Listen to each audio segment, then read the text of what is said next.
Après plusieurs semaines de négociations, les 27 États membres ont finalement trouvé un accord. L'Union européenne va limiter le prix du pétrole russe acheminé par la mer à 60 $ le baril. Les pays hors de l'Union européenne pourront ainsi continuer à importer du pétrole russe par tanker et à recourir aux assureurs et compagnies de services maritimes européens à une seule condition, qu'ils n'achètent pas le brut de Russie à un prix supérieur au plafond fixé. Nous devons veiller à ce que les pays émergents et en développement continuent à avoir accès à une partie du pétrole brut russe à des prix limités.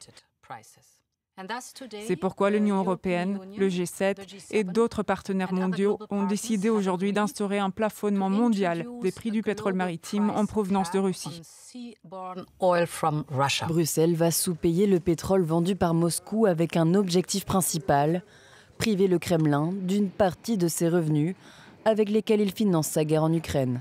Depuis le début du conflit, la Russie a tiré 67 milliards d'euros de ses ventes de pétrole à l'Union européenne.